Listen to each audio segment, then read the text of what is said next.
This is Alejandro for Broadband Now, and today I'm taking a look at the Netgear Nighthawk RS700S. This is a beefy Wi-Fi 7 tri-band router that delivers enough speed for basically anything that you need, from streaming to gaming to uploading huge files. If you have a 10 gigabit connection in your home, this is the router you want, especially if you have Wi-Fi 7 devices. Before we take a look at what's inside this router, let's take a look at some of the marketing around it.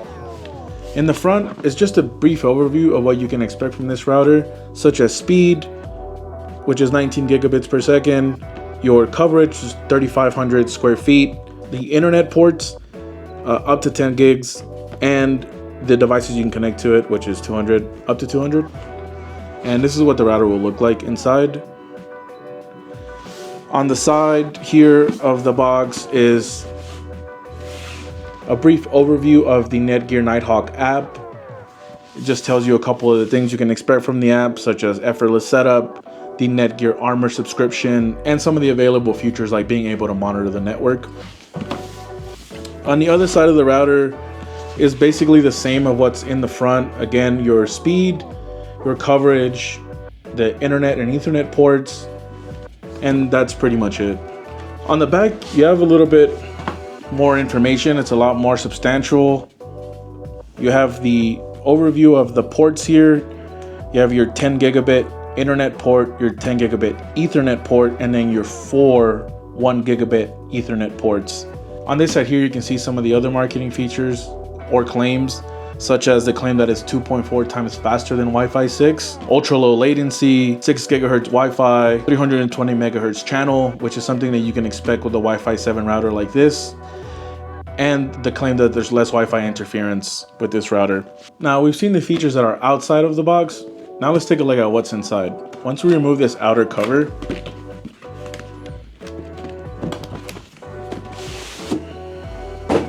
we can see that there's another box inside. If we open this box, surprise, surprise, there's another box. But before that, there are two pieces of paper here.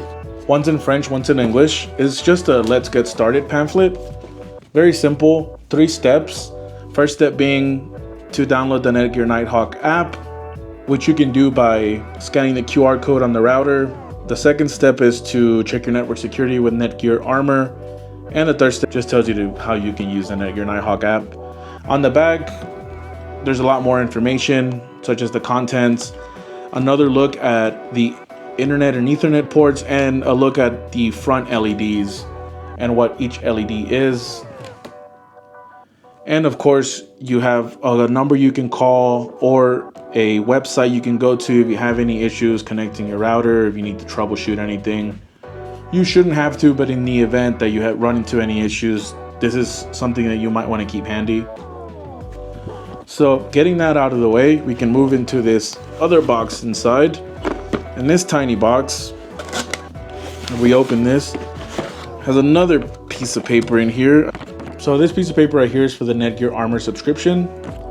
And some of the features you can expect are automatic protection for your Wi-Fi and connected devices, protection from incoming hackers, malware, and other online threats, instant notifications of suspicious links and activity, and real-time threat detection and tips for improving your network security. On the back is some more copy here, and you can scan this QR code and it'll take you directly to the website so you can learn more about what the Netgear Armor app does. I've had Netgear routers for the past 5 years and I've never felt the need to get the Netgear Armor subscription. I did try it once and I didn't feel like it was necessary. If you want more protection and you want some of those parental control features, then it might be something you want to look into. Thankfully, it does come with 1 year of protection included, so you can try it out for yourself. So inside of this tiny box is the power supply.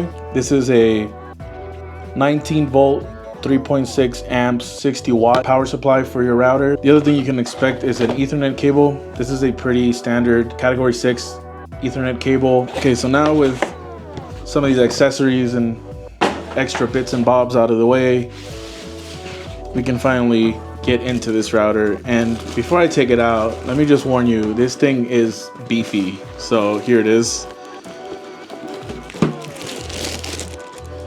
Take the plastic out of it. Okay, so as you can see, this Netgear Nighthawk RS700S, it's an absolute unit. It is a chonker, essentially. And it's not like anything I've ever seen before, especially from Netgear.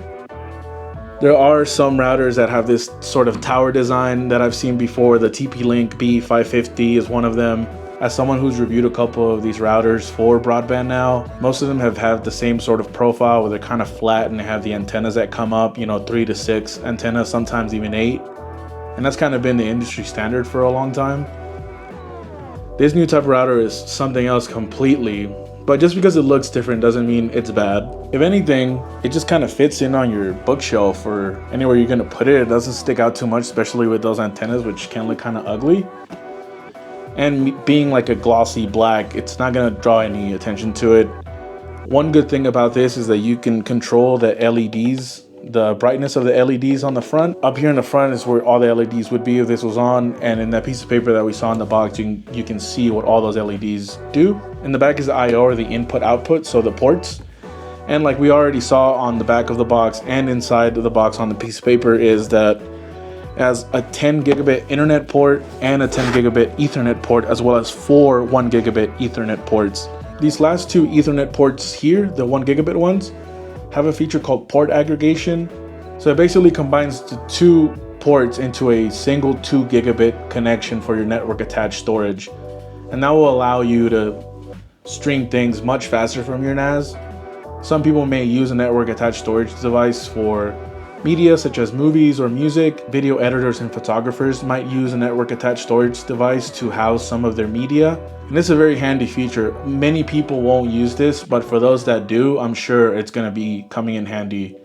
You can also do internet aggregation by combining this internet port with this LAN port here. This only works for cable connections, so like cable broadband. And if you have a cable broadband connection of 1 gigabit per second, this will essentially double the bandwidth of it. It only works with certain modems that are compatible with DOCSIS 3.1. Netgear, I believe, makes some of those modems. But before you take advantage of that, make sure you have the correct modem, otherwise it won't work. These vents up here are great for keeping the router cooled. In the bottom, you have some mounting holes here if you want to mount it to anything and secure it. And that's pretty much just, first impressions looking at this. So as we already established, this is a huge router, a rather large router, and equally large is the performance that you get from this thing. We're talking tri-band router with a 320 megahertz channel that essentially doubles the speed of Wi-Fi 6. On the 6 gigahertz channel, the maximum bandwidth on that, or the maximum speed of that, is nearly 12 gigabits per second, which is just astounding. And altogether, if you combine all of the bands, it comes out to a total of 19 gigabits per second, which is, I had to do a double take when I first looked at this box because I couldn't believe it myself. The thing about this router is while it does have a lot of performance, it does rely on having an equally fast internet connection. If you don't have access to a 10 gigabit internet connection, I would pass on this for now, especially if you don't have many or any Wi-Fi 7 devices.